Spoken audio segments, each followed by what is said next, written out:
everybody. How is everyone? Marsha, once again, you were the first person here, hon. It is so good to see all of you.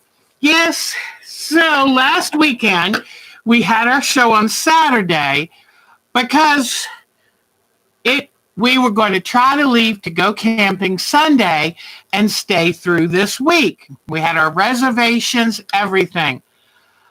Well, after the show, Mark said, come out to the camp for a minute. Do you smell something? I went in, I said, yep, I smell ammonia. And I said, is it the fridge? And he said, I'm afraid it is. So, camper refrigerators were run so that they could work off propane or electric. And that way, if you boondocked, which means camping without electricity, you could run, hi, Kathy, you could run your refrigerator. So they were made with ammonia as the coolant in them. And when you only use yours a few times a year like we do, it can cause problems. So it developed a leak and the ammonia leaked out. Once you smell ammonia, the game is over. There's no way to just keep using it and it won't be as cool or anything. The game is over. So we were sitting here and I was tired and I hadn't packed a lot in advance. You know, we've been busy having to put a new air conditioning system in the house lately. It's just been one thing after another. So we said, we're not going.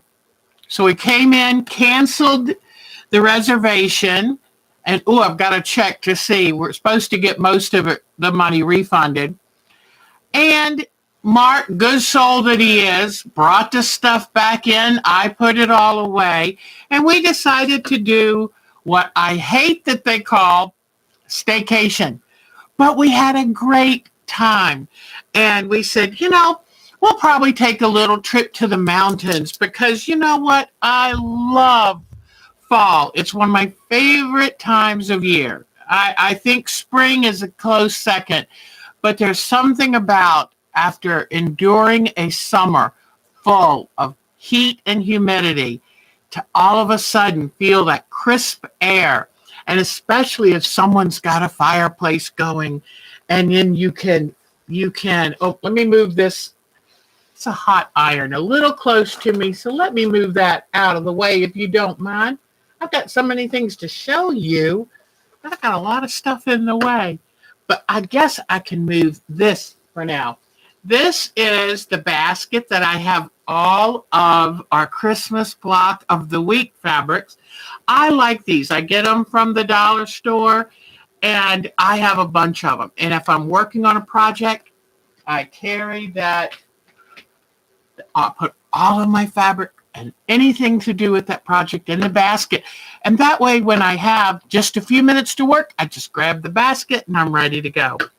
So anyway, but I've got lots of photos to show you. Not only have I traveled to see something pretty, but our Melanie went to a wonderful gardens, and I've got her photos to show you. If you belong to our group, you've probably already seen them on site. Anyway, I've got all kinds of things to share with you.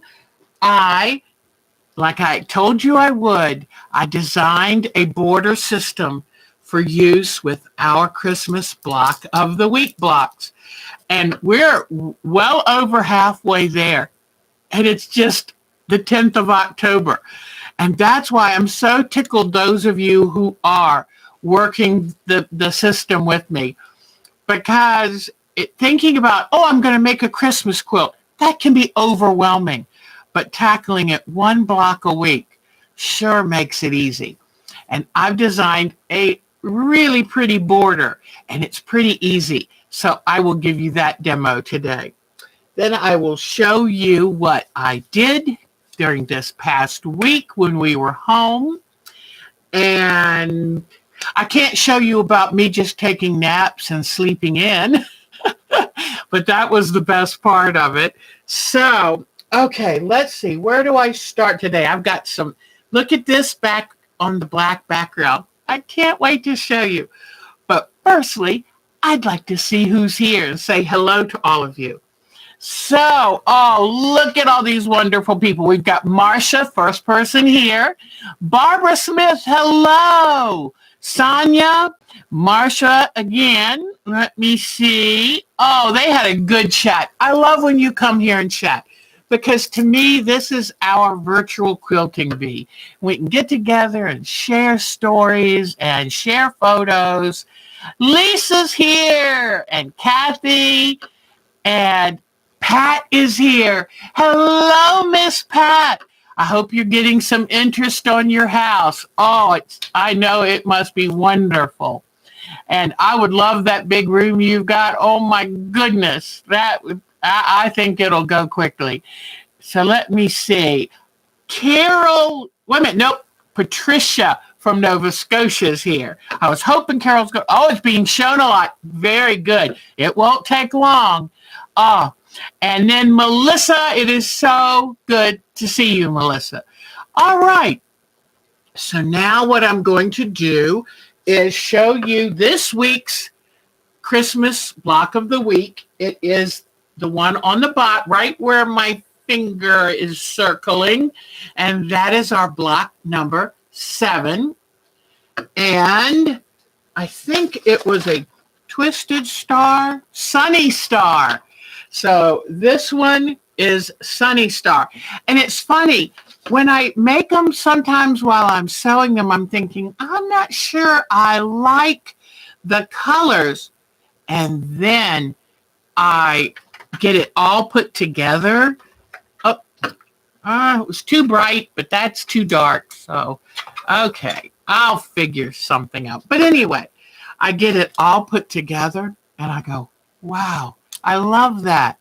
So anyway, I'm really tickled with them. I love the commonalities, the circles. You see how many of the shapes have a snowballish circle effect, but they're all stars. So that's going to be a lot of fun.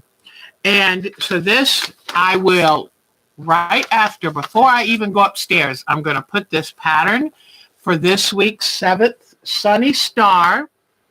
I'll put the pattern up for you. I think this one's going to be pretty straightforward for all of you, but I'll put this pattern up and the gray view so you can kind of color in. I don't know if it's been helping you that I put a finished block in gray tones so that you can figure out where you would like to put your colors, because I like doing it controlled scrappy. I have a hard time with real scrappy, but I love controlled scrappy. So anyway, so this is the Sunny Star is this week's. And just think, next week will be our 8th block, and that is 2/3 of the way through. So it's coming together. All righty, let me see. This week, decided, what am I going to work on? Well, last week on Saturday, I showed you the baby fabric I bought because my nephew and his wife Jessica, Adam and Jessica, had a baby, Levi, and I'm so excited. And so I wanted to make them a baby quilt, and I want to get it to them as soon as I can. So here, let me see. I've got to hold it the right way. And I'll tell you a little bit about how I made this. Here is baby Levi's quilt. And it's almost done. I just have a little bit of border to finish on it. But there's baby Levi. And when I quilt it, I'm going to put his name in the quilting. I love doing that. I love writing information in the quilting. I'll also put I'll make sure that I put a name tag on the back, a label. And because I think that's really important. Any quilt you give away, any quilt, because your finished quilts one day will be dispersed. And that way somebody will know who made it and what date. I mean, that's all special. So anyway, so here is Mr. Levi's quilt. And I'll tell you a few things about it. Okay. My focus fabric was this Sweetie Pie print. And I wanted to go with something just a little more sophisticated because Adam and Jessica are world travelers and they have been all over traveling. And I thought, let's pick something just kind of cool. So here is the pattern. Found it online for free. Oh, I do hope, let me see. I do hope I got the person's name. I'm sorry, I forgot to even check on that. But, no. I might not have it, but I will find it and write it down below. And this is called a Triangle Quilt. Oh, there's a recipe on back I was showing you. I will find this because this woman did a wonderful job and deserves it. It was on a blog and it was free, and I'd like to give her the credit. And it's called the Triangle Quilt, and it's made with all triangles, even though it ends up looking like diamonds. And so what I wanted to do, here's a photo that she did of it. She chose a background, and then you pre-make strippy fabrics and cut the triangle. And so she wanted you to use a Creative Grids 60-degree triangle ruler. Well, I ended up finding I had a Clearview triangle ruler. So first I used that. And I took all my different colors and I sewed them in strips, and then I used this to cut them out. But when I started to put the first ones together, I found that it just seemed too big. And I wanted it to be a little bit smaller. The nice thing about this design of quilt is it pieces together very fast, and it's a quilt you can make in a weekend, which is always wonderful for baby quilts. And do remember, babies spit up on them. Babies have diaper accidents on them, so this is not going to be a quilt that I would put in a quilt show. But anyway, so when I started making them, then I also wanted to use this fabric to make the triangles.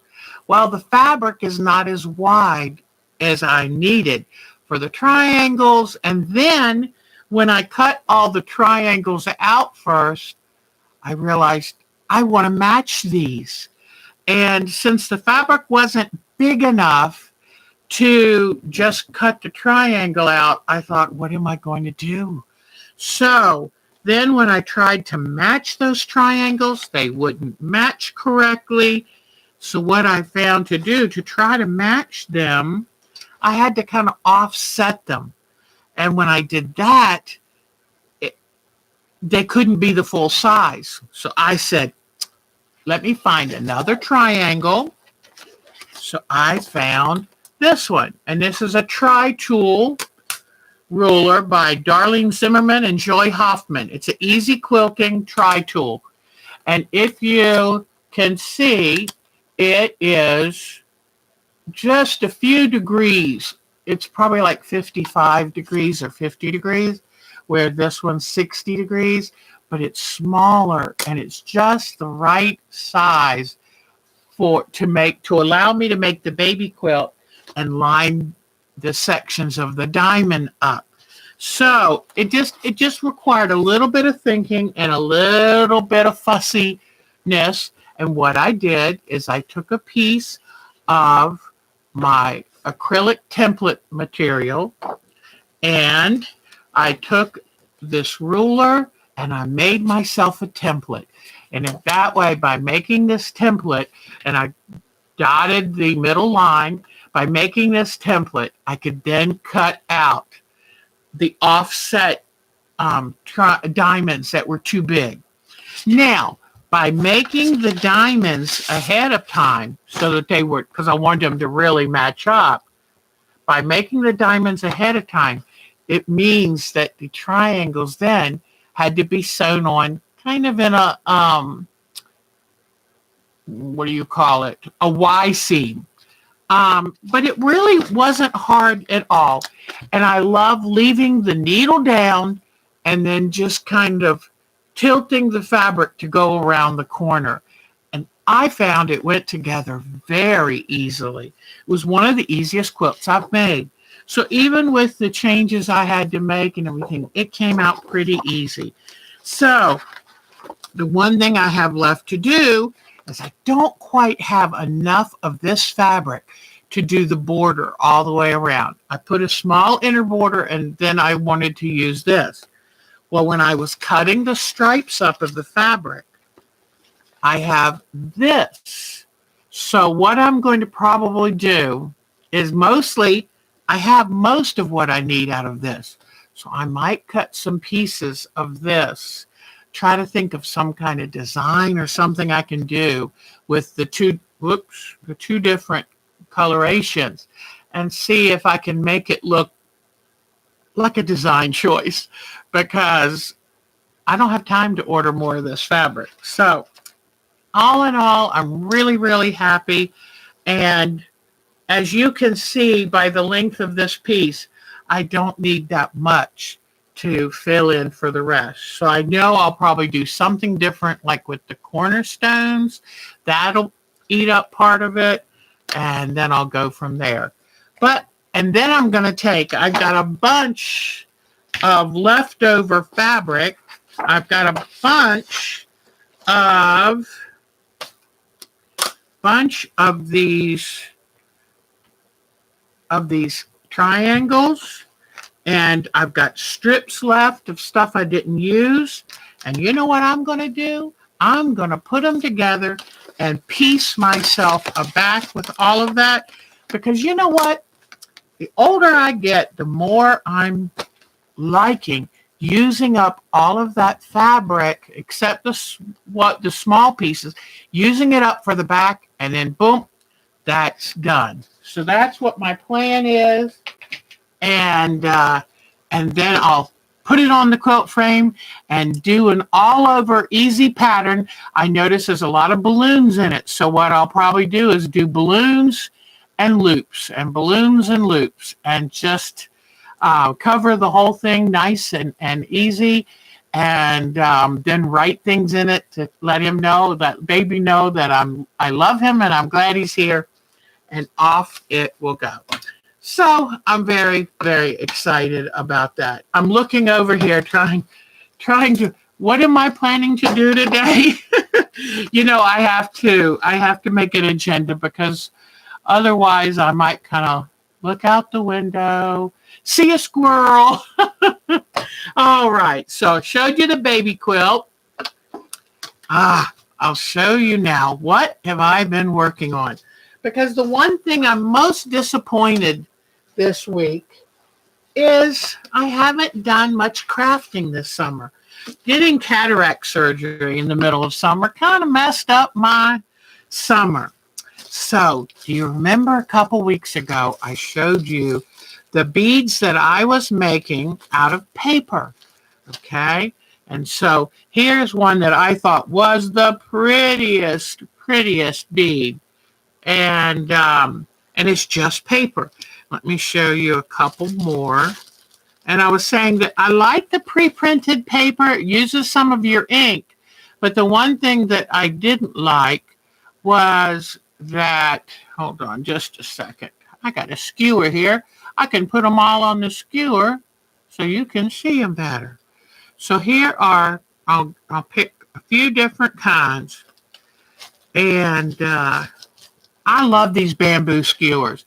You buy a pack of these from the grocery store, because this is what people would put like meat on to cook it on a grill or vegetables, whatever. I love these things. I find so many uses. So here are the beads that I rolled up, and they were pre-planned, pre-printed paper. Well, would you like to see what they look like? This week, Mark set up my sander, and I put headphones on because that sander was so loud. I put special noise blocking headphones with music in it, and I worked out there just sanding the beads. And boy, does it develop finger strength. I need to do a manicure because, I was working hard with my fingers, and that every once in a while your fingernail would hit the sandpaper. But I used my sander. Now let me bring over the lamp. Okay. Now I want you to look. Most of them have 2 coats of the triple thick, and look at the difference it makes for the beads. They start to look like a ceramic bead, especially those beautiful, the beads that look like blue porcelain. But I have one more coat to go of the triple thick, and I'm going to make necklaces out of these. They're really pretty. I'm thinking that the thin ones would make nice bracelets because they're a little bit thin for a necklace, but wouldn't they make pretty bracelets? And this is I took the new styrofoam, brand new toothpicks that I coated with polyurethane so that they would, the beads could slip on and off. And I really like this. To me, I've seen other ways that people coat mostly they put them on little toothpicks and coat them and lay them on the cross corner of a box or something. But I like this because look how many are on here. So I think this is a really good method. I can smell a little bit the coating, but I have another full baggie that I've already sanded, and I'll be putting the finish on those because, Mark asked me today, he said, you want me to take down the paper? The folding table and the sander. I said, nope, leave it there. This week, I'm committed to go out there and because I've got 4 gallons bags full of beads. And you know what? It's time to get them finished and sell them, give them away, make something of them, do something with them. Because like I have learned this year, that's the biggest thing that having cancer and luckily doing well has taught me that, you know what? Get on with it, girlfriend. This is not a dress rehearsal. Let's get stuff out of plastic bags and closets and enjoy them. So that's my thought. And talking about enjoying, I put battery-powered candles in my little fall decor there. Because you know what? You can turn anything into a celebration with a little candlelight. So you like the blue? I know those blue and white beads are so pretty. Grand is here. Hi, Alexis. It is so good to see you. Polly's here. Polly, if I can get this room dusted and vacuumed, I would love to have you to come over to sew. Kim Ackerman. Hi, sweetheart. Very good to welcome you here. That is wonderful. So I hope I've caught everybody else that came in. And I love it. So we ordered a couple things from Amazon. I needed a new mouse. The mouse I bought before didn't work. And one of the problems was that this newer laptop that I got this past spring, it has the micro mini USB port, and I need all of mine because I've got all kinds of stuff hooked in, whether it's speakers, whether it is the cable that allows me to work from the laptop and get it out to YouTube. And so I needed to find a better mouse that had a little mini USB connector. And the one I had before was this long, and it would bang. Anytime I'd put it on my table desk, I put it, because I leave the little mouse thing, I leave it in the computer because I'm using this laptop so much. And so Mark said, you're going to ruin that USB connection in your computer, and then you'll have lost that, the use of that. So we took it seriously. I didn't like the mouse I had, so I bought a new one, and so far it's working really well. I like it because it has a sleep feature, so just say conserves batteries a little. So far, and then let me see if I can show you that little USB thing is only half the distance sticking out. And thank goodness, hopefully that'll protect that connection. But here's see this cable here? This is the cable that allows me to put this on YouTube, and it's called a capture.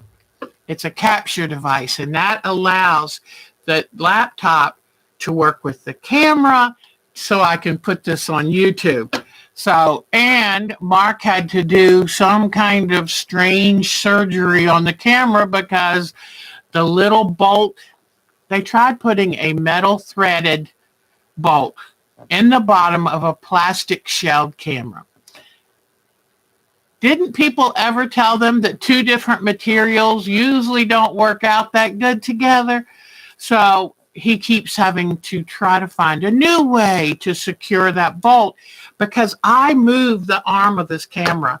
We bought a lamp that had one of these telescoping arms, and then he got some GoPro type connectors. We're trying to invent our own system so that I can use one camera and not have to buy several cameras, and because every camera you add, you have to have much more complex hardware, more complex computer. It's it gets kind of tricky. So I am sorry if I ever seem a little bit rugged or rudimentary. Understand I'm doing this on a budget. I'm not monetized. I do this because it's fun for me. The other thing that we got from Amazon, besides Mark got a DVD he's been wanting to own, and then some Michael Caine movie or something. And then we got a nice Gorilla Grip. They're making tools now. And one of them is a pastry blender, with the blades, because I had one for 30 years and it finally broke. And it has a Gorilla Grip handle, really like that. And then we got an ice cream scoop, because with my arthritis, I can't scoop ice cream anymore. And I thought, while I saw him, and it is nice and heavy. And then the other thing I wanted, since he got his DVD, see, I said, you know what I'd like? I would like a silicone sheet. Oh, hold on. The only problem is the shiny side is a little tacky, which is good because then when you put it on the table, it stays. But when you go to fold it up, it makes it tricky. But this was, I don't know, $10, $11. And it's made of silicone, so it's heat resistant. It resists paints, glues, all of that. Because let me show you why I thought I needed this. Do you know the way I work with this room? I'm sitting facing a corner, and I have my ironing table, my sewing table, and my cutting table. Makes a nice U. I really love it. But the best place to put the camera was right here. So instead of working on my cutting table where I have a more resistant surface, I would have my back to you. So I use my ironing board. And remember, it wasn't but maybe 6 months ago that I put a new cover on my ironing board. And look at it. I mean, it's a mess. Let me see if the light would show you better. But I mean, I've gotten all kinds of stuff on my ironing surface. So I said, Mark, and then when I go upstairs, I've got a table in my sunroom that's getting all scratched and mangled. So, crafting is a contact sport with me. So this is so nice because now I don't have to worry having it near my iron, and I can come here and look at this. Now when I do things with you, I've got nice protection. Before, I would go to put clear plastic on here, and then I had to be careful of my iron, all of that. And this way, this is pretty, and it's pretty stable. It stays good, but the top is not that slick. It's kind of got a nice matte finish, so it's really nice. And this way, let's give it a little test. If I get a marker on it, hold on just a second. Let's see how well it will come off. But at least, even if it doesn't come off the mat, oh, look at that. Comes right off. Isn't that wonderful? Hello, Carol. And Jean Pooler, it's so good to see you. Boy, we haven't seen Jean Pooler in a while, I don't think. So, look at how that marker came right off. So this is a good thing. It will protect my surfaces, and then I can just wrap it up at the end of that session of time I'm spending on it. Just wrap it up. It'll hold everything there. I think it's a good thing. So I like to show you when I come up with a good idea. All right. So now, as far as the crafting, I've showed you the beads that I worked on. And let me tell you, there's two different ways you can do beads. When you wrap paper beads, the edges can be a little flimsy and not look professional. So you can take a bead. I'll show you.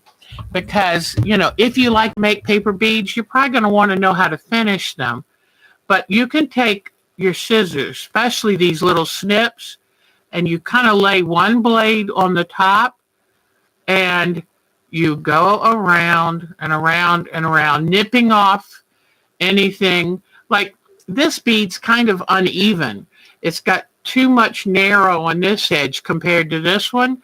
You could actually go in and just nip off the edge right there.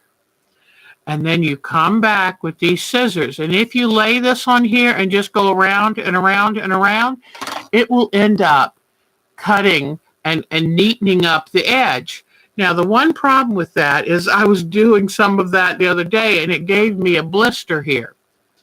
So that's why I thought that the sander would be a great idea. And it's just a little vibrating sander, because if it was a moving belt sander, no, it's just a palm sander that vibrates. But I tell you, you have to hold on to those beads carefully, especially the short little ones. But Mark turned it upside down, and he put, what are they called? It's a thing that grips, and you tighten it down, clamp. He clamped it to the table upside down, and then I would plug it in to use it and unplug it when I didn't want to.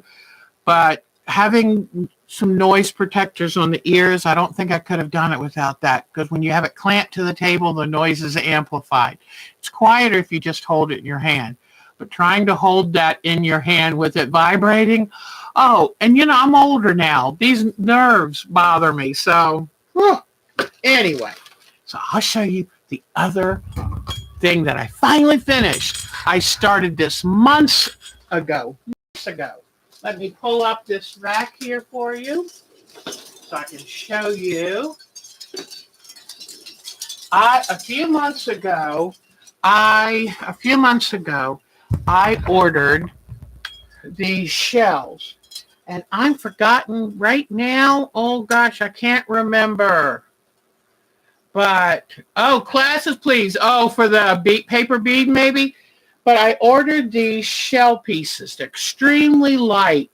And it's like they take a shell and they just chip it off in little round slivers. And so what I did is I found what kind of paint would stick on the shells, and I painted them. Some of them I just did little scribbly stuff, but I did like my son and his family's names. I did, oh gosh, apples, sailboats, cherries, sunshines, rainbow things, music notes, my daughters and their families. I even did one that copied my koi thing that earlier this season. So I got them all painted.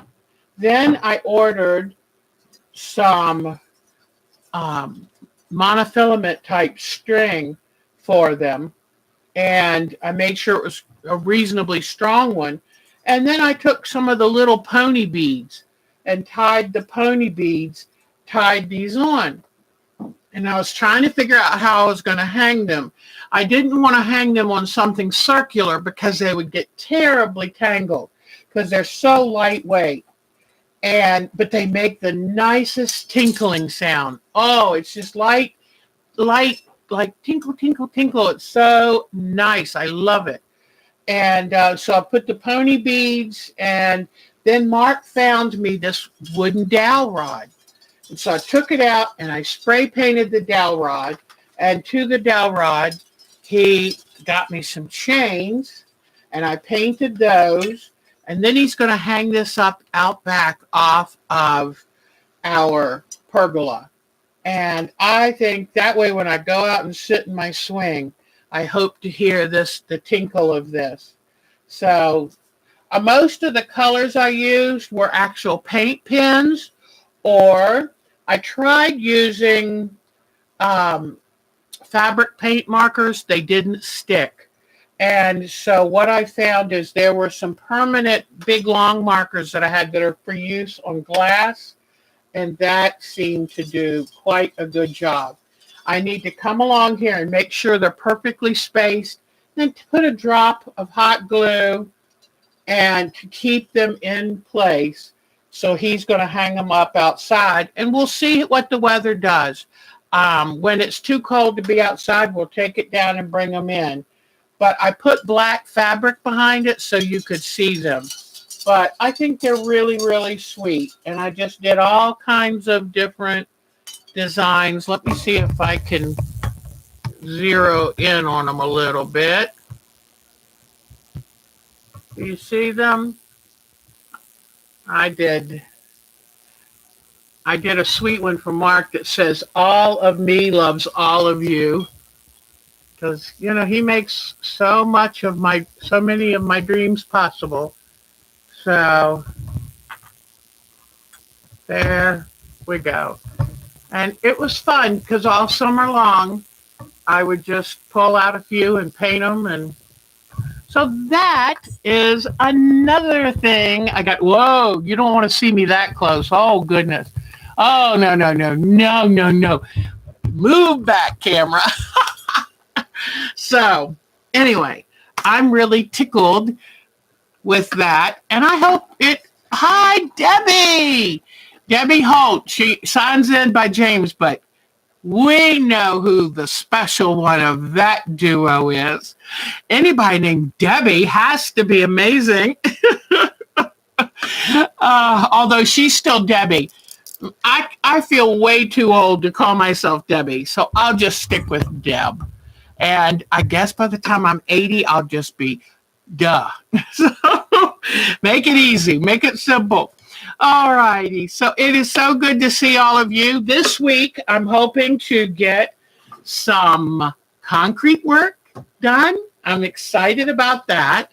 I don't know if any of you have ever made hypertufa, where you take peat moss and cement, Portland cement mix, and there was one other thing, I don't know, sand or something, and make that. I've done that in the past, but what I would like to do is we have a plant outside called a Polonia tree, and every year we cut it back down to the ground. Because if you do that, it makes leaves this big around. And I told Mark, I see the leaf I want. And then what I'm going to try to do is use reinforcement, whether it's cheesecloth or drywall reinforcing tape, and then mix up some of this high strength Portland cement mix and make myself like a bird bath in the shape and the form of that leaf. I think that'll be fun. And then I want to do some resin work. And then I saw something in a magazine, and it's like, I've got a couple boxes of vintage linen that I don't know what to do with, because nowadays we don't make linen towels and linen pillowcases. We're so used to our wonderful, cool, smooth percale, but I want to use this vintage linen. They're beautiful. Well, I saw an ad where someone takes and hand dyes vintage linen. And I thought, ooh, that would be wonderful. Can you imagine making a quilt of vintage linen? The texture in that fabric. So that's a thing I'm going to want to do. And then I still owe y'all a video or a demonstration on marbling again, now that I have the right stuff. There's a lot to do. And you know what? I want time to slow down and give me a chance to do all this fun stuff. I want to do this. So I was looking at my laundry room over there, because, I've done a pretty good job of getting this room really straight. The laundry room, oh my God, it's a mess. I mean, it's just stacks of stuff everywhere. So I'm not one that believes in keeping a perfectly clean house, because that's too much fun stuff I want to do. Sometimes I say, for me, a clean house means a lack of imagination. So, but that laundry room has pushed my last button. And the thing is, I have basket weaving stuff in there. I've got mosaic crafting stuff in there. I've got some really cool stuff, and I want to be able to get to it. To be able to get to it, I got to clean up the junk. And also, I need to clear out unnecessary stuff. Containers of fabric of outfits I meant to make 20 years ago. I'm not going to make them. If I did, I probably wouldn't fit in them. So I'm going to start culling this stuff, making more room so that I can get to stuff in my laundry room. Because I've got a wonderful long counter and cabinet space in it that I can't get to. So that's another thing on my mind that I plan to work on. All right. So now what we'll do is I'm going to show you the Christmas border that I worked up. And I'm also going to put this on our website, and so that you can go and get it. And I have a photo of what the border would look like. Throw out the washer, because my laundry room is awful. So, and I was mentioning I needed to clean it up, and Mark said, yeah, it looks kind of messy around here. And I thought, don't you even start. Let's go out and walk in your garage. Oh my gosh, I wouldn't know where to start in his garage. Oh my gosh. So anyway, what can we do? All right, so also, let me type this in really quickly. If you would like this pattern and you're not a member of our group, or if I've mentioned your name twice on here, I've seen you on our live streams twice, you can ask me to join our group. And just send me an email at I got to put my glasses on. Having cataract surgery now, I can't see up close again. ourtimetoquilt at twc.com.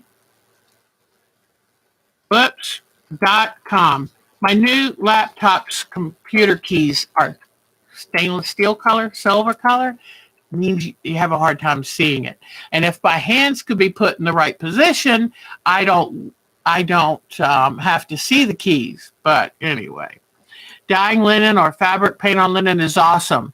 Hand stitching. What a great idea. Hand stitching and embellishing linens. That would be wonderful. Yeah, I know. It's like, do I spend time? I'm 65 years old. I have time and energy, mainly energy, to do only a few things a day. Do I spend all my energy and time on keeping a perfect house?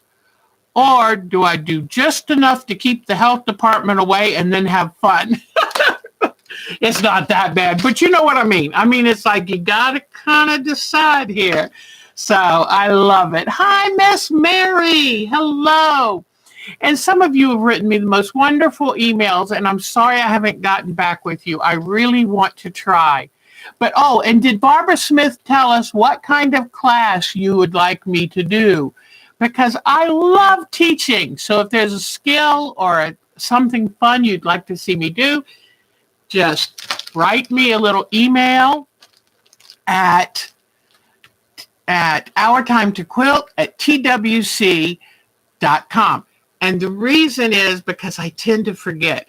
We can be talking about something here, and by the time I get off, I'm thinking of, I have to set up the next show and all this stuff, and usually it disappears. But anyway, if you send me an email, I'm pretty good at answering them, even if I'm on vacation this week. All right, so now I would like to show you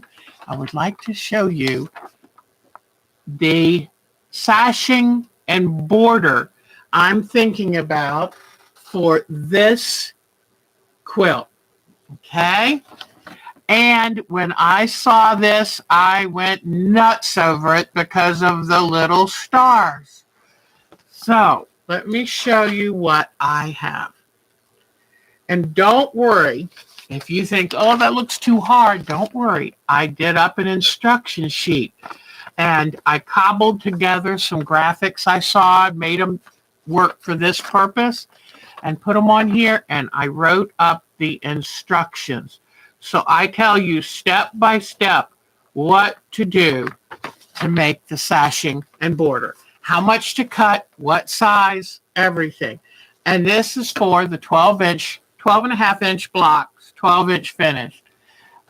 Oh, thank you, Miss Mary. I love teaching. I just love it. And my daughter's a teacher. I honestly think that's what I was meant to be. When I did go to college, I didn't finish. I was studying to be a special ed teacher. And who knows? There's so many things I love. If I could go back and live my life again, be 30 again, I would build houses. I love everything to do with home renovation and home building. Too many things. I get too excited. All right. Now, so to make this Christmas border, because what makes it so easy, it's components. Okay. So you have to cut some squares out. Then you make flying geese, but they're not separate flying geese. That's what I'm going to show you. The only separate ones are in the outside narrow border. And I wanted a 2.5-inch sashing, but I wanted the outer border to be thick. Well, this works perfectly. You make little flying geese blocks and you make a thinner, a 1.5-inch secondary outer border, because the sashing acts as the first part of the border, then the 1.5-inch strip with the flying geese insert. So I think this is so cool. And I went on EQ8 to try to design it. I couldn't figure out how to do the outer border, so I had to come in with markers and fill it in. The problem with me is I never take the time to go through the entire tutorial. I'm so impatient and I keep so busy. So I only learn what I have to do at that moment. Then when I try to do something like this, I'm like, I don't know. So I just picked up markers, colored it in, and said, good enough. But anyway, the instructions will tell you what to do. And I'll just do a quick little walkthrough with you. Okay? Oh, good for you. Oh, that's wonderful, Mary. I love it. In fact, Miss Polly has been using her ink tints and working with and learning how to do that. And we probably are going to start back for our art quilt. We're probably going to start back, not this Thursday, but the next one. I'm working on a fun, creative idea, and it's going to be about color. So here is, you need to do, I think, let me read off my sheet. You need 18, whoops. No, back up. You need, and you'll see this on the sheet. Don't worry. And if you email me, if you're not on our group, just email me. I'll send you this plus the picture. So you're going to need 14 1.5 by 12.5 inch strips. Then you're going to need, and don't worry, I'm just telling you, this will all be in writing. You need 31 2.5 by 12.5 inch strips. Then you're going to need, hold on one second. You're going to need 20 2.5 inch squares. Now, make your star color something that contrasts with your sashing fabric. And what I love about this fabric that I chose is it brings all the colors of the blocks together. It pulls everything. I found this first and then chose my colors from this. But make sure that the border and sashing only have 2 fabrics. Just whatever you choose for the star and the star points, and whatever you choose for the border and sashing. So make sure it contrasts, because you don't want to do the work with these stars and then have them not show. That'd be a shame. So you need 20 of these 2.5 inch ones. Then you need 160 1.5 inch squares. Okay? 160 of these. Now that sounds like a lot, but I'm going to show you just how easy this is and how pretty it is. Then, okay, so you get all your pieces cut out. The other thing that you need, whatever you're sashing, and I prefer, and listen to this too, I prefer that you use the same sashing border fabric, because that will help the stars really be the focus. So you're going to need 4 of the border sashing fabric, 4 1.5 inch squares of that. And like I say, it will be written down. Do not worry one single bit. Do not worry. And you know, I'm always here, and you can email me at any time for help, whatever. We can even Jitsi if you need help. But trust me, I'm going to show you the main components. It's easy. The last thing you need to cut is, let me see, 18 1.5 inches by 2.5 inch rectangles. These are going to be for the flying geese. Okay? 1.5 by 2.5. So now, and there's your little flying geese. And I'm going to show you how to make them.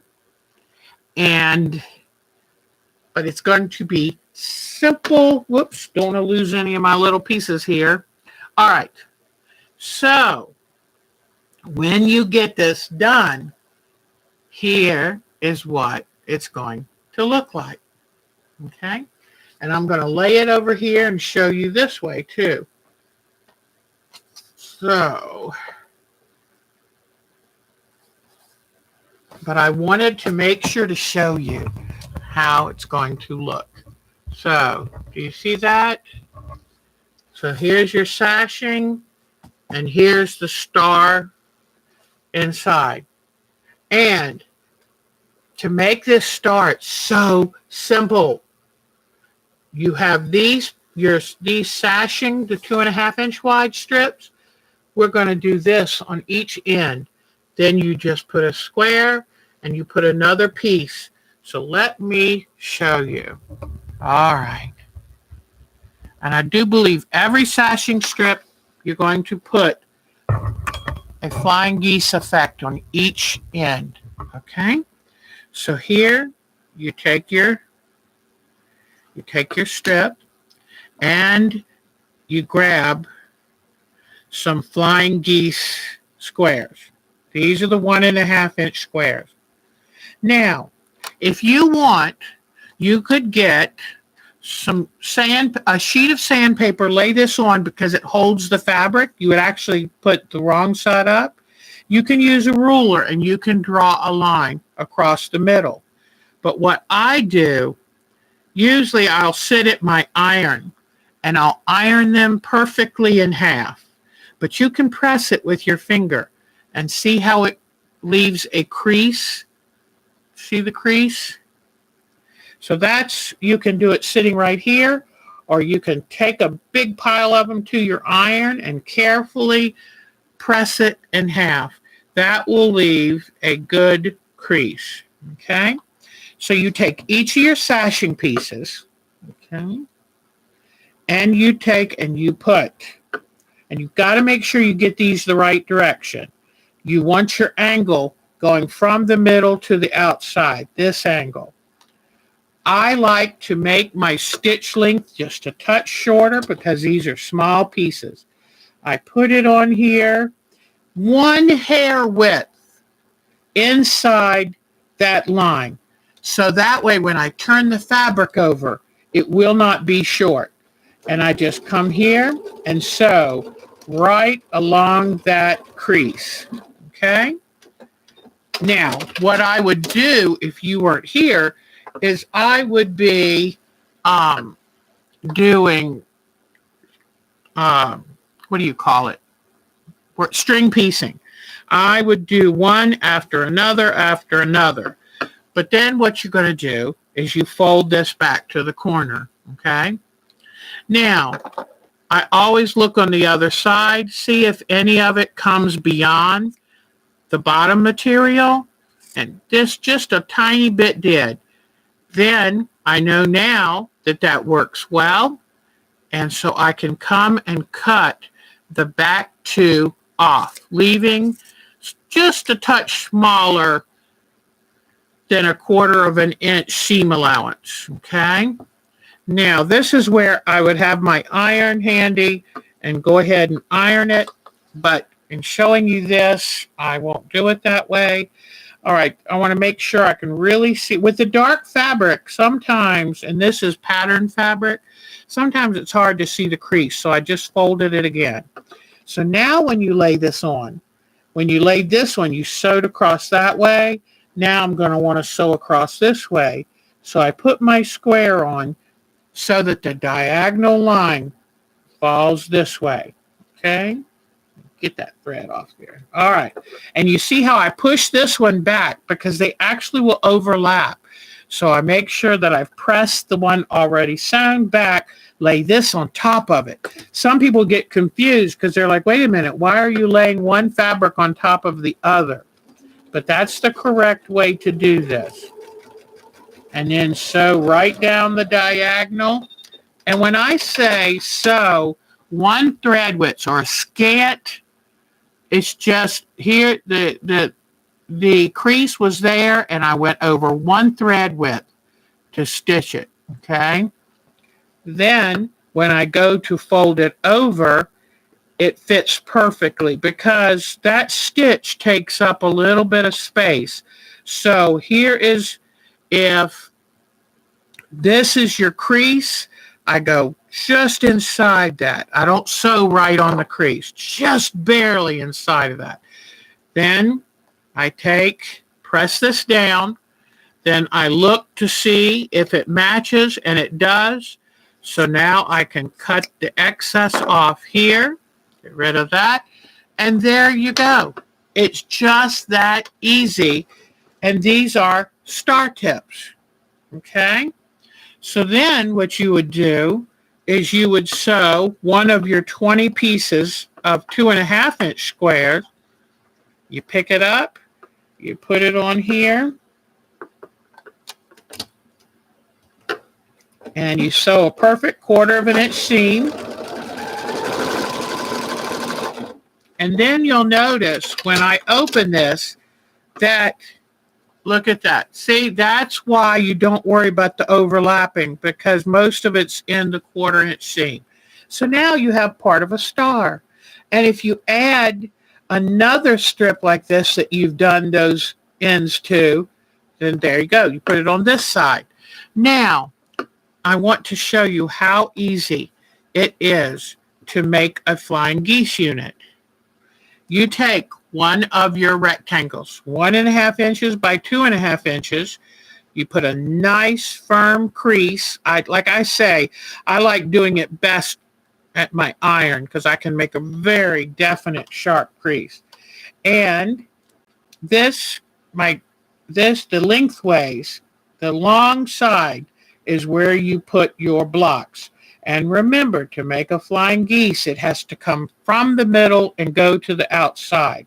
That's how you remember the crease. Start in the middle and go to the outside.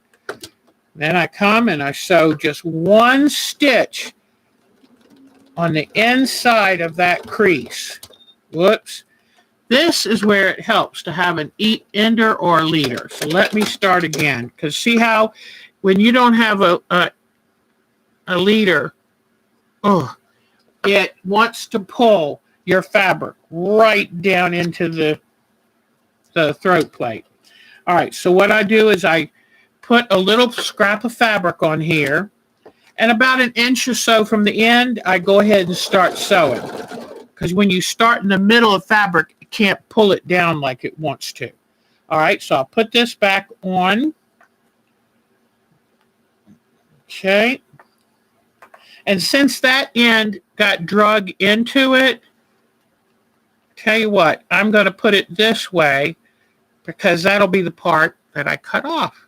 Wait a minute. Which part will I cut? Oh, I will cut that off, won't I? Yes. All right. So I'm going to, I cut from the inside. So I'm going to start down here. But you go right from the leader onto this fabric. One scant thread. See how it didn't pull it in then? And I'm going to go just one thread on the inside of that crease. All right. Now put this back under so my next sewing I'll be ready. All right, so now the first person I ever saw do that was Bonnie Hunter. Thank you, Miss Bonnie Hunter. I love learning tips like that. All right, so then you press this way. And it matches really good, so I'm gonna come in here and cut away this part. All right, so now I've got half of my flying geese. And you see it doesn't take any time. So now I'm going to take and recrease a square. These are the only steps really that you have to do, and I'll explain a little bit more about that. Okay, so I'm going to sew from the middle to the outside. Again, let's see how I'm coming right off that leader. Now, if you want to do an ender, I would be doing these chain piecing. So that would act as my ender. But you can have another little piece of fabric that you put in and get started. And that way you'd have an ender and a leader. But that little piece of fabric really helps. And we all have scraps to use for enders and leaders. All right, I press this over. And then I come in here and trim this off. All right. And here we have a perfect little flying geese, just like our other flying geese. And where these little flying geese come into play say this is, now this is not a sashing. This is part of your border, okay? So then you're going to have these cute little 1.5-inch strips right here. Well, what you're going to do, it'll come right there. Then this gets inserted right there. Look at that. Isn't that simple? And then you'll have another little 1.5-inch strip that goes on up. And that's why you have the narrow little strip, but all together it gives a nice size border. Isn't that cool? So it's really, really that easy. And I think there's only 14 squares around the whole outside. I'm trying to remember. No, I think there's, let me see.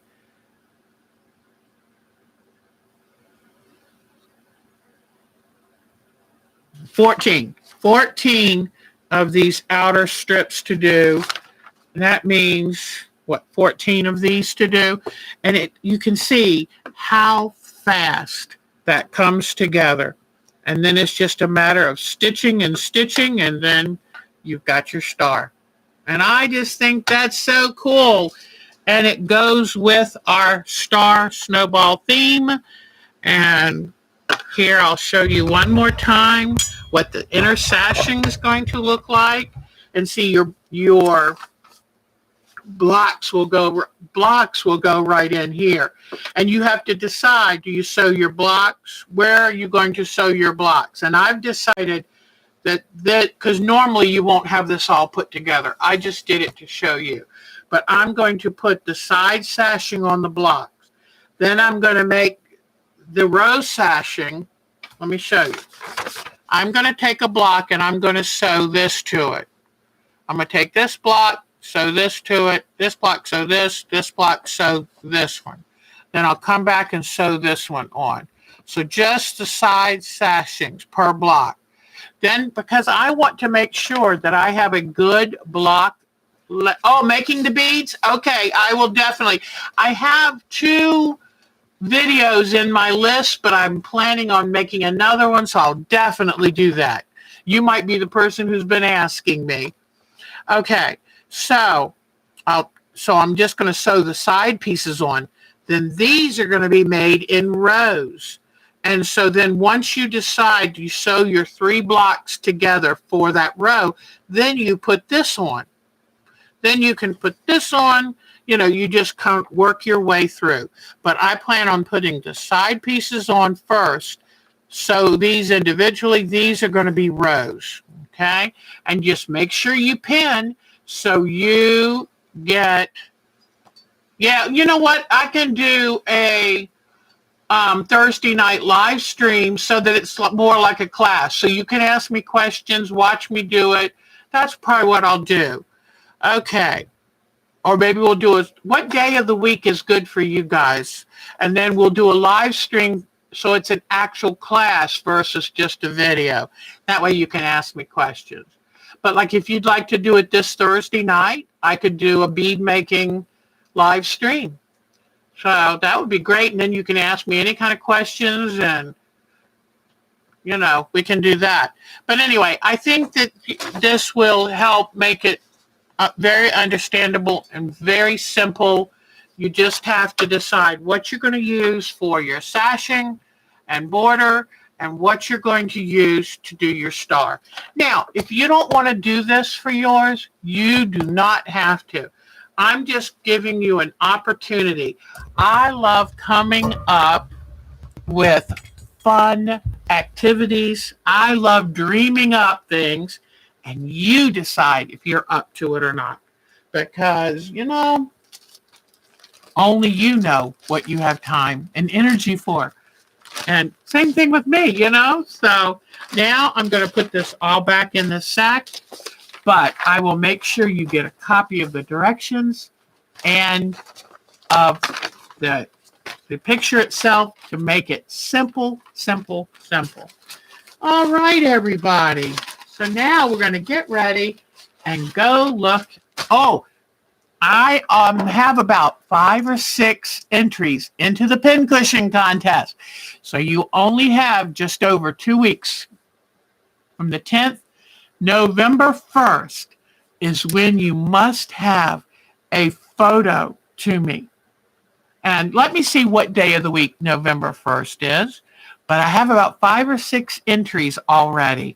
And the winner, you're going to choose the winner. The winner will get a $10 gift certificate to their favorite online store. And let me see. Oh, did I turn this off or did it go to sleep? It went to sleep. Oh, no. It shut down everything. I was worried. Okay. Now, what am I going? Oh, I'm looking to see what day of the week is November 1st. November 1st is a Monday. Okay, let's change this. If you want to keep first in your mind, that's fine. But actually, the drop-down dead date is Friday, November 5th. And that way, if I get all of the pictures by Friday, then I will have them all ready to show you that Sunday, November 7th, and that's when we'll choose our winner. So you can remember in your head November 1st, but the drop-down dead date is Friday, November 5th.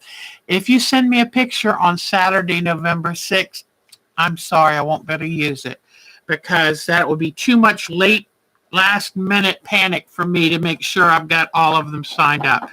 So November 1st or November 5th. You decide what deadline's better for you to use.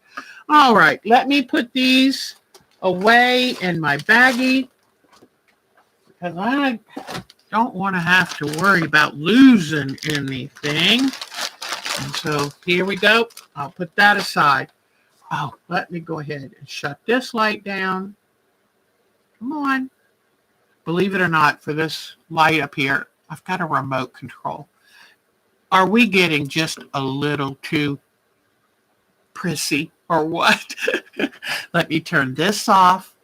I've got a couple videos to show you, or at least one.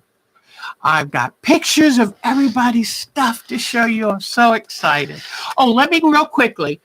I like to take breaks and see if you have any questions. Hi, Laura, sweetheart. Oh, I'm sorry, sweetheart. You got the time. I'm sorry. And, that's why I hate changing like last Saturday, because if I keep it the same day and same time, it's so much easier. I speak from experience. I don't do well when I change things around too much. All right. Oh, Alberta's here. Yay. I'm so tickled all of you are here. All right. So, and don't forget in the chat, and I'll put, okay, I better write this down like I'm saying. I will put Our Time to Quilt, my email, in the box below.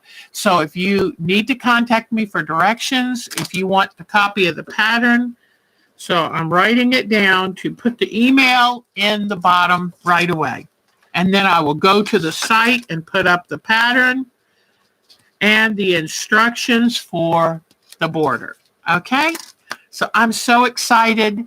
Yes, the thread does take up just a tad. You can have whatever colors in your block that you want. This is totally your choice. What works with your stash, what works with you. There's something shining. So whatever ones you want. I picked 3 reds, 3 blues, 3 greens, and a background. But you choose whatever you want. Here are, whoops, let me show you my blocks again. There are mine.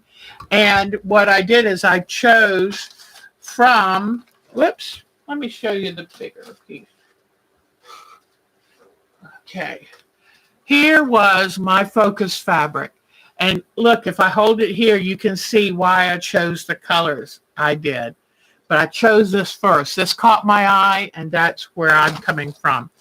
And after we do our photos, I'm going to show you our quilt of the week. So come back for that because I love it. It's a mandala quilt, and any of these that I've done or taught before, I'd be happy to teach again. All right, let's go see what you've been doing. This is my best, favoriteest part. All right. Whoops. Here we go. Let me see. Yes, I've got to finish this video. I've still been working with Adobe, and I can't get my Adobe Photoshop to work right. So I will try. All right. And please, if no one has said it, please make sure to hit the thumbs up.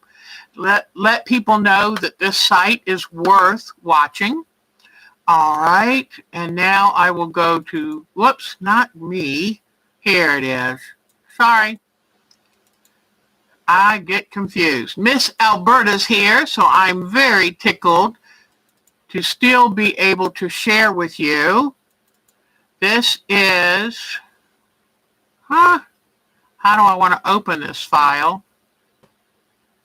Oh, will this allow me? I thought it wouldn't download.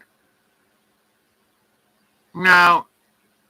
Oh, no. Let me close this out. Isn't that funny? It won't let me open it, so it's just acting as a trial, but it says, oh, I'll be glad to open all your stuff.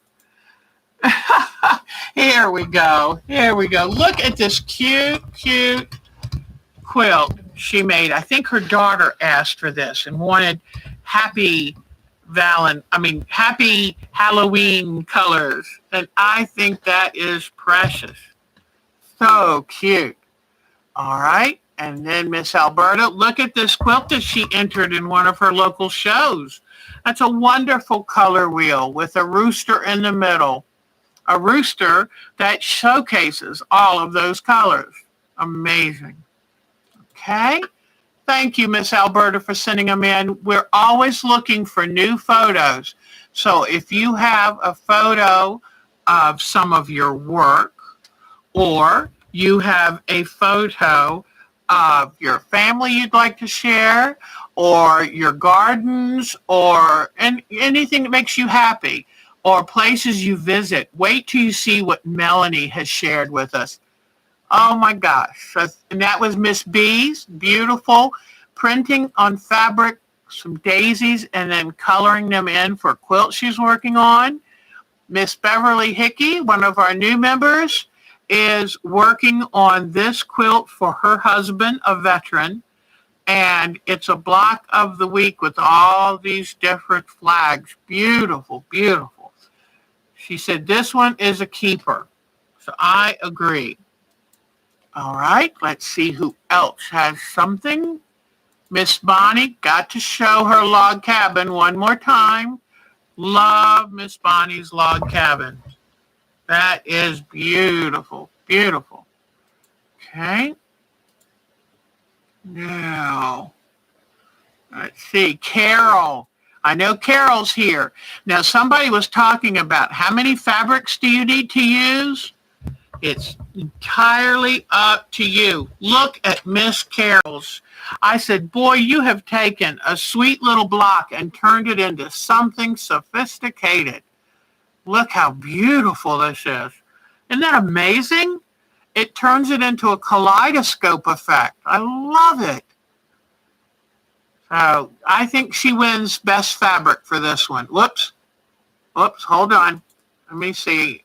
Okay.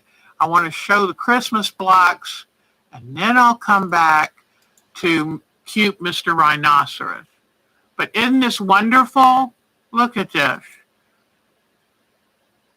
Wonderful, wonderful. Whoops. And her cactus, the last one, the cactus one. But isn't that exquisite?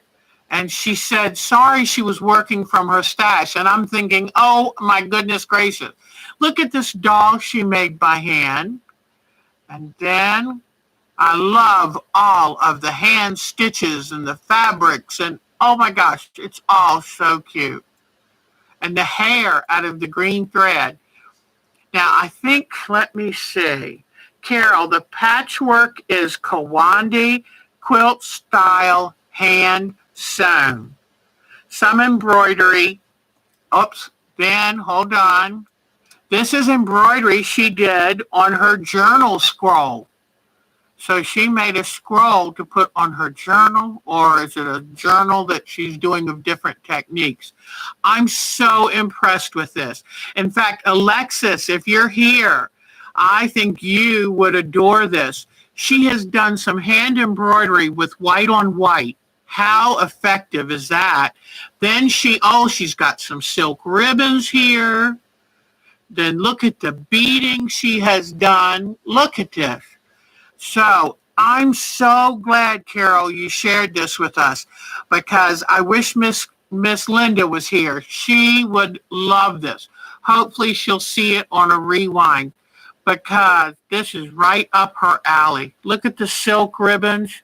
If you haven't used silk ribbon, it has a soft, pliable feel that is so wonderful to embroider. Look how she braided a tail for this rhinoceros. Thank you, Miss Carol, for sending this. Oh, my goodness.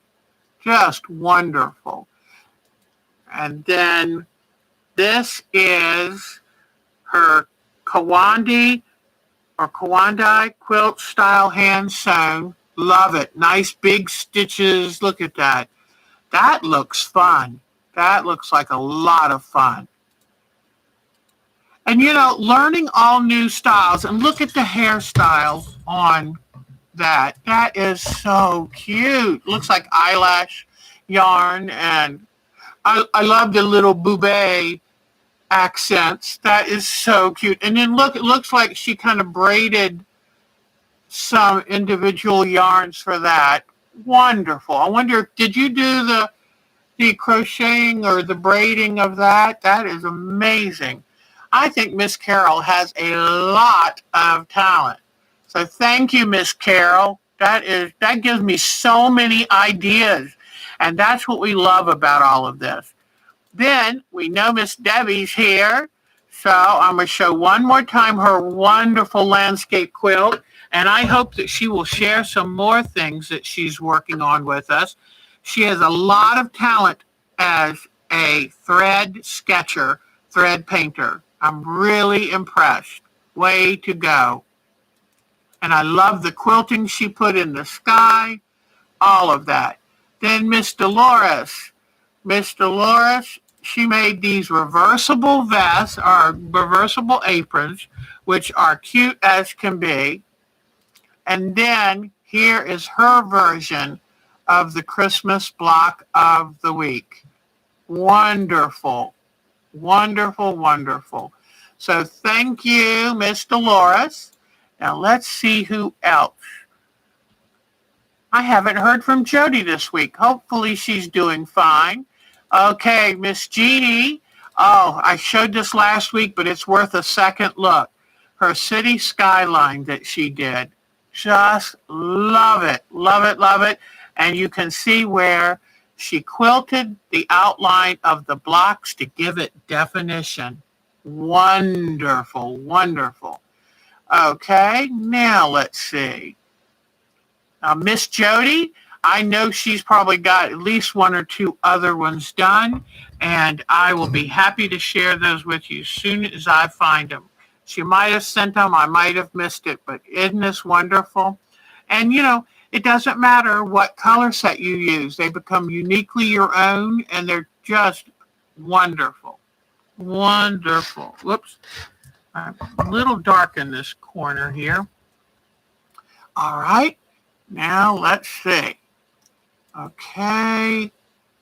Kathleen Ziegler, just show you real quick to keep her inspired and me as well. She's already started to work on her Jenny Beyer Moon Glow kit. And I'm going to do that right after Christmas. I'm going to try to finish up some projects, and for my New Year's resolution is make my Jenny Beyer. So, gosh, that would be so nice to be able to enjoy it. Kim Hicks, look at this. Look at her crumb quilt coming together. Look at how many blocks she's made. And I love her dark or charcoal neutral. Very dramatic. Way to go, Miss Kim. Way to go. Okay. I need to get back to work on mine. I miss it. And just to always let Miss Linda know we're thinking of her and how much she adds to this group.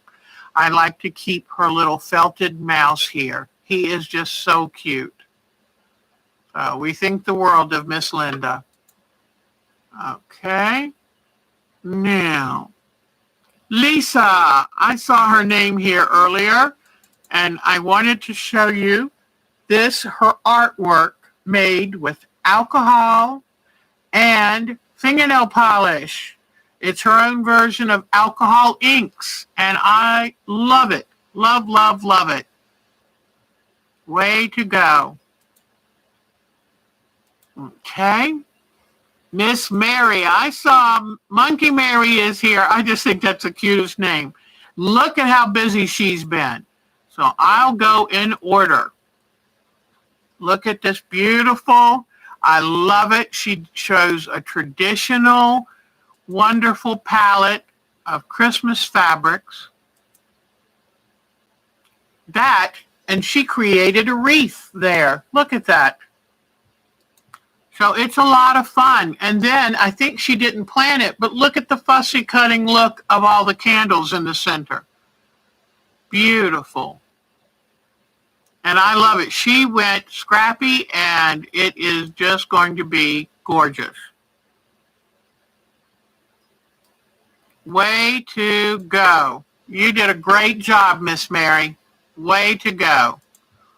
All right. Miss Marcia decided she wanted to keep up with the Christmas spirit, and she has crocheted a beautiful white, green, and red work of art. We love Miss Marcia. I mean, her crochet stitches are immaculate. Very good. Way to go, Miss Marcia.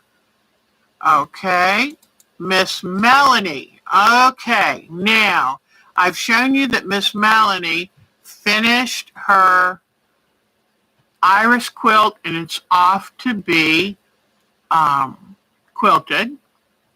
And then she'll have a wonderful work of art on her bed. She also does embroidery. Look at that beautiful work. Beautiful. Okay. Then she went to the Myers Gardens in Grand Rapids, Michigan. Let's see what she saw. Because of her generosity of taking these photos and sharing them with us, I get to show you this. Let me see. What do I use? Come on. I don't normally have to answer that. I just double click them. Yeah, keep using this. Okay, good. Keep using photos. All righty. Now, let me bring this up so you can see this good. I love fall. I think she said her and her sister went to Grand Rapids to the Myers Garden. But get ready to just enjoy pure eye candy. Wonderful, wonderful. Okay. I think, let me see if I can get it on a slideshow. Okay. This is her quilt that she just finished and is being quilted. Come on, there we go. There's her embroidery. It's kind of nice to do a slideshow because then I can concentrate better to tell you what things are going on. Another picture of her flower quilt. Look at this elephant topiary. Isn't that amazing? And look at this. Gosh, so pretty. Look at all of those. And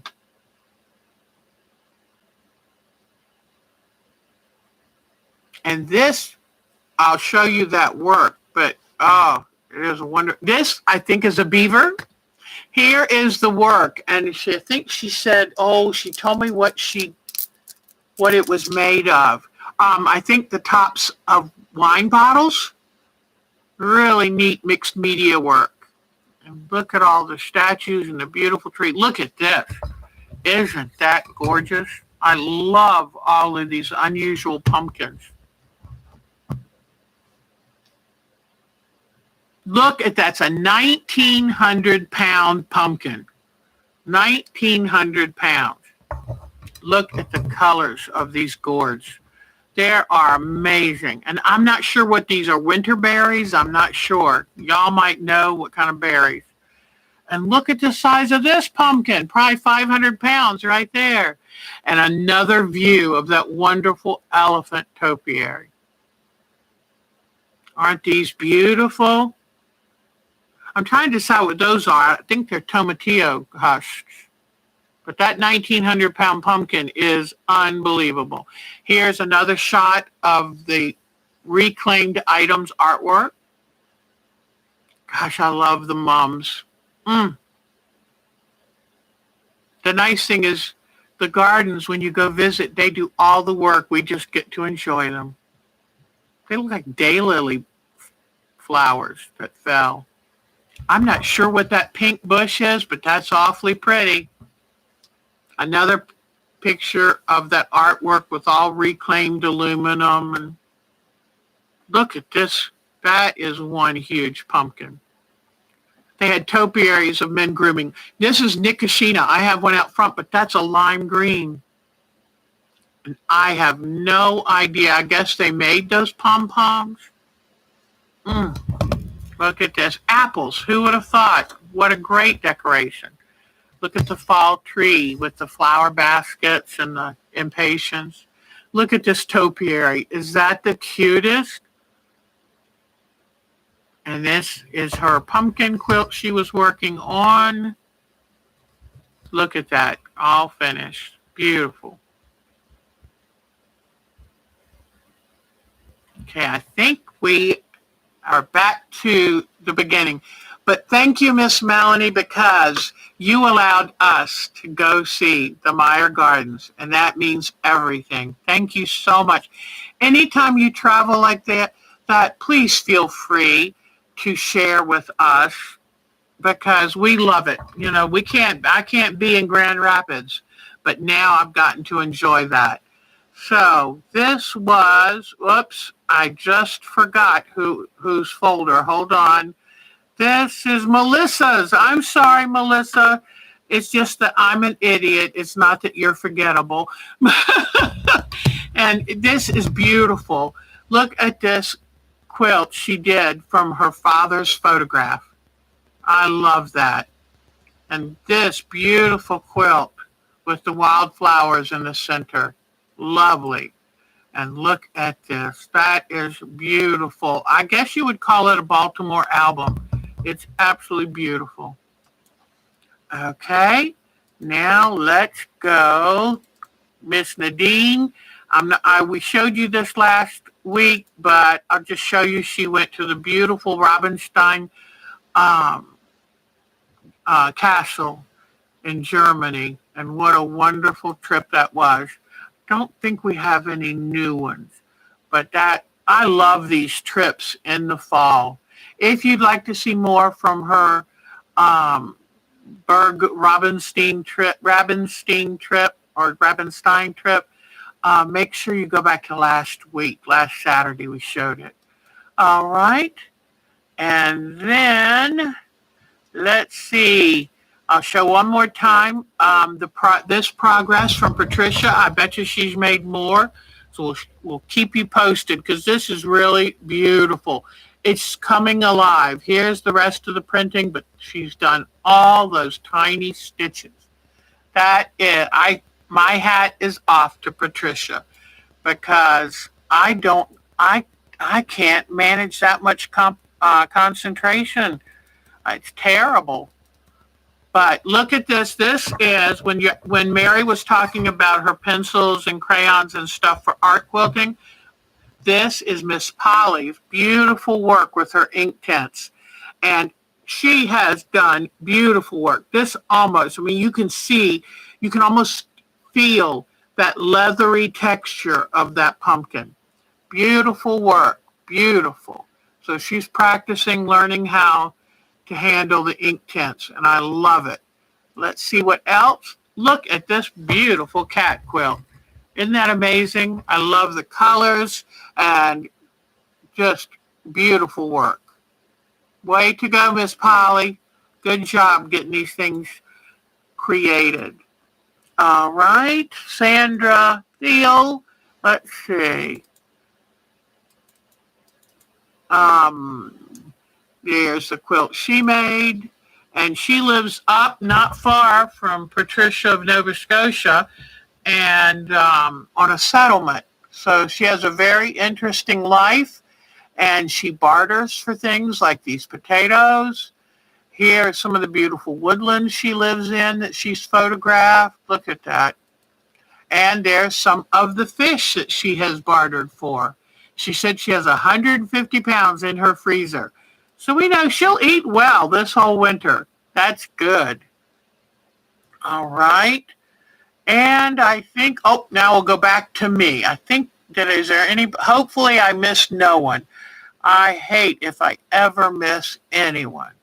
All right, we'll go back to my folder and today. Okay, so our last visit with Mark going to the beach, these skylines, they are just, to me, so beautiful. I love to look at them. And he got to go to the beach on his motorcycle and just enjoy the ocean and time away. Then this is me yesterday. We went to Moravian Falls. So we took grommet and off we went. Okay. Here I am outside. It's a beautiful falls. It's on private property on a campground. And they used to have the water wheel. Now, I don't know if they had a mill there or this was for power or what. But that ancient water wheel is still there. And there's Mark and I at the falls. And it must be just like big slabs of granite. It's all natural and it's privately owned. So if you go there, you have to ask permission at the campground office and be very respectful when you walk on their property. So here we are. My son sent this. It's a play on words, The Masked Singer. I think you get it. And, this is from the quilt show I went to.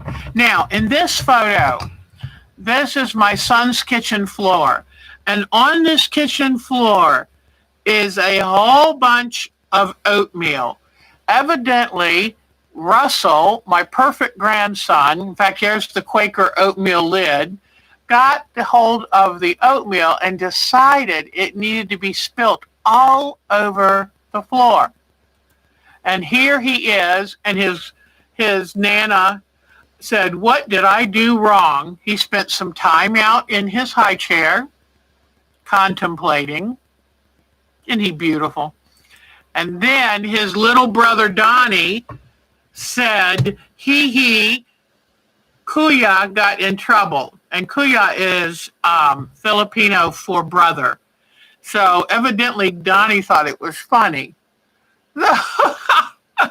Donnie just turned a year old in August, and boy, does he run. He doesn't walk, he runs. Okay, this is the cutest little meme that one of my daughters sent to me. I feel like a failure. I've been shopping for fabric and quilting supplies for 20 years, and I still don't have what I need. Isn't that the truth? This is my daughter, Becky. They had Spirit Week at school, so she decided, she's a science teacher, she decided to dress up each day, and my granddaughter, Charlie, did the makeup for her. And there she's in her Batgirl uniform. And here she was a cowgirl this day. And here she was Cyndi Lauper. Yeah, that's it. And then she was, their school colors are orange and blue. And I love the lights she put in the tutu. So this is my oldest daughter, Becky, who's a teacher. Then my son sent this to me yesterday. He was doing a performance. So they have they often do live performances. And I love getting to see it. Okay, here is another. Oh, this is a video. Okay, I'm going to be quiet so you can hear. The sound of the waterfall is just amazing.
These falls are private property owned by the owners of this campground.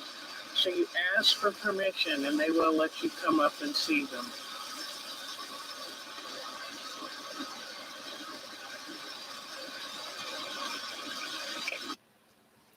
I thought you might enjoy that. And luckily it's just over an hour away, so we hope to go back at some point soon. Okay, then my other daughter, Katie, I showed you this last week, a beautiful vignette she did outside of her on her front porch, and I love it, love it. There, I got permission from my son-in-law to show you a picture of my daughter and her sweet husband, David. They've been married now 13 years, 14 years. They went away to a weekend, stayed in this inn. Original part was built in the 1700s. And here's an ancient stone house they went to see. And I think this was near an encampment of General George Washington. Look at that. Isn't that beautiful? They live up near Delaware, and there's always wonderful places to go see. And there's my newest granddog, Henry, who has really grown up this last 6-7 months. And I just thought I would show you this. I thought that was so cute. I just love fall. I think that's the last one. Yep, that's it. Okay, so let me get you back and get things set back up, and I'll show you our quilt of the week. But wasn't that fun? I love that everybody sends, between Nadine sending her wonderful tours of Germany, what a beautiful country, between Melanie sending us Meyer Gardens. Oh my gosh, that place is wonderful. And Mark and I showed you a little waterfall. So what do you think, guys? Oh, I would love some new pictures. Thank you, thank you. You are doing a new instrument, huh? Oh, you're welcome, Mary. Anytime. And let's say, Mary, let's say you start to work on it and you have a hard time. Email me. I'll schedule us a Jitsi. I don't know if you've done the Jitsis yet, but it's like a Zoom meeting where we can just talk and not have to just type. And I can do it right here by my sewing machine and show you whatever you need help with. Okay? So if any of you are having trouble on something like that, you think maybe I might know or can help, let me know. We'll do a Jitsi chat, and that way I can show you step by step how to do it. Sound like a deal? Sound like a plan? I will be happy to.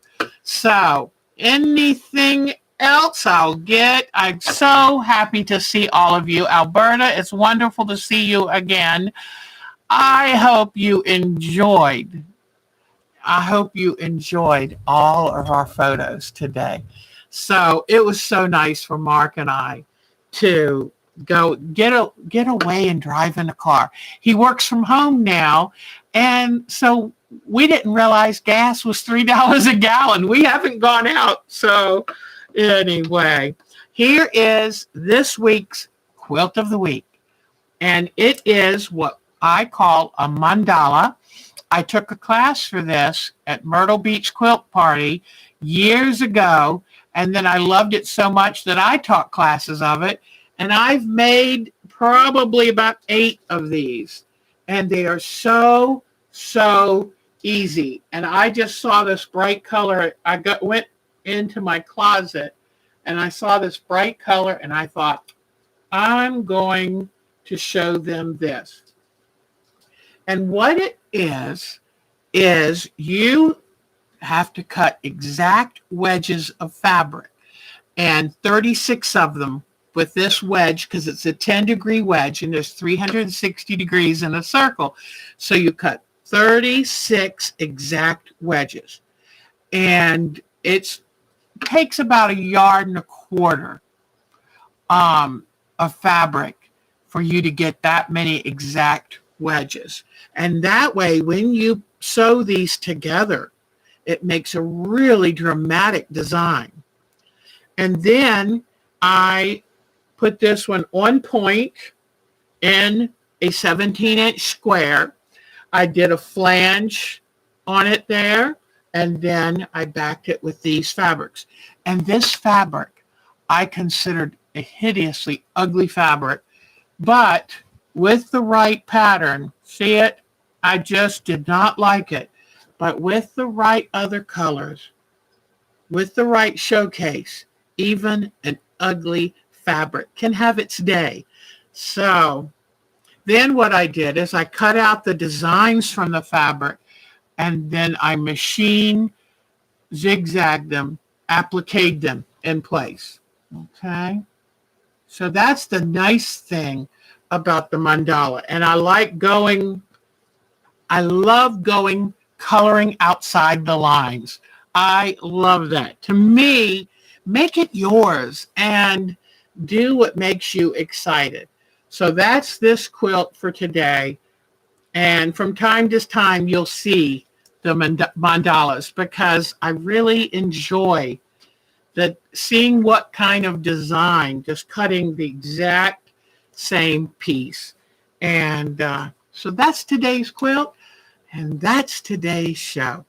I told you we were going to kind of have a busy time, and so I had so much to show you, and hopefully now I'm going to go hang. I don't know if you'll be able to hear the sound they make, but let me see if I can bring it a little closer. But it's a wonderful light tinkling. I'm so tickled I used these shells.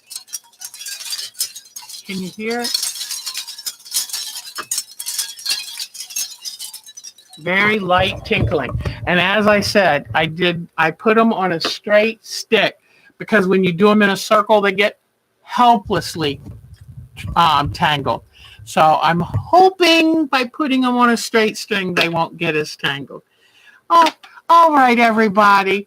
Did I have anybody say, if I were to do a bead live stream Thursday, would you like to attend to be here.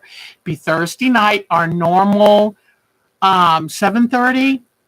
What is that something any of you would be interested in? Let me know, and I'll go ahead and plan it for this week. But since Barbara would like to have more of a class type thing, the live stream would give us that option because you can ask questions and, oh, you're so welcome, sweet Carol. But Thursday night, Thursday night, 7:30, let's do a live stream on paper beads. And feel free to come with your questions. If you have a bead roller or crochet hook or anything that you can roll toothpicks, I will show you.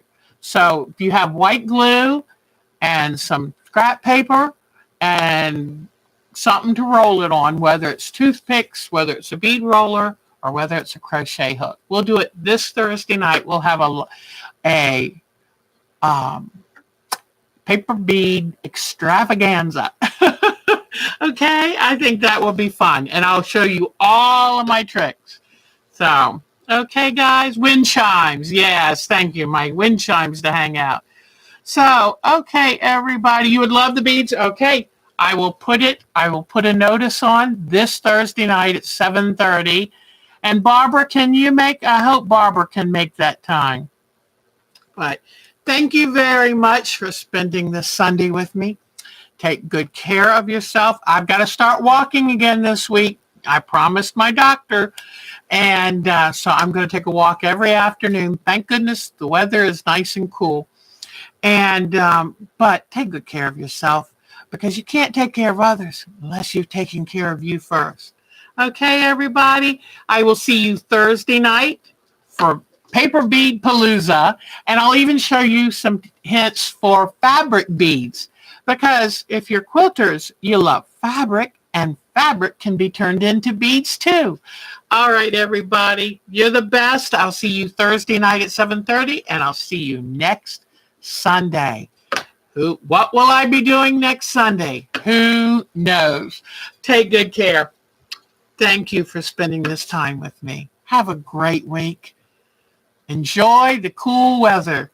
Bye-bye, everyone. You're the best.